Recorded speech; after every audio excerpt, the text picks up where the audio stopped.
আরে ভাই, এই কথাগুলার কথা কার কার মনে আছে? আসলে এই দিনগুলাকে অনেক মিস করি। তো চলুন ভিডিওটা আগে দেখি।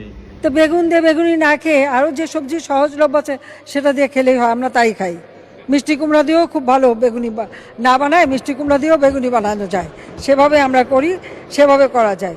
মাংসের পরিবর্তে এখন কাঁঠাল, এবং এই কাঁচা কাঁঠাল, এই কাঁঠালের কাবাব হয়, কাঁঠালের বার্গার হয়, কাঁঠাল নানাভাবে কিন্তু আমি কিন্তু করি আমাদের বাড়িতে।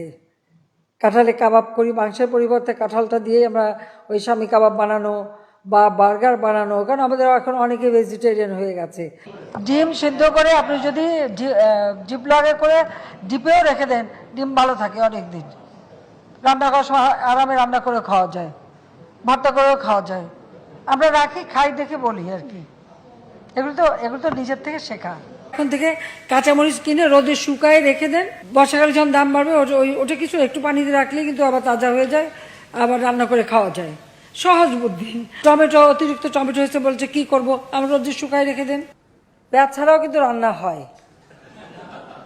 হ্যাঁ, আমি কিন্তু করি, আমি করি তো, আমাদের বাসায় করে। আমরা কিন্তু পেঁয়াজ ছাড়াও রান্না করি। অনেক তরকারি আছে যা পেঁয়াজ ছাড়াই করা হয়। আপনারা যদি প্রেসার কুকারে মাছ 1 ঘন্টা 10 মিনিট সিদ্ধ করেন, মাছের কিন্তু কাঁটা নরম হয়ে যায়। মাছ মাছের মতনই থাকবে, কিন্তু কাঁটা নরম হয়ে যাবে, এবং আপনারা সেটা বাচ্চাদেরও খাওয়াতে পারবেন, এতে কোনো অসুবিধা হয় না। কাজে আমরা কিন্তু এটা করি, একটু রেসিপিও দিয়ে দিলাম সাথে, যাতে। বড়ই দিয়ে ইফতার করেন না কেন? আঙ্গুর লাগবে কেন? আপেল লাগবে কেন? আর কিছু নাই আমাদের দেশে?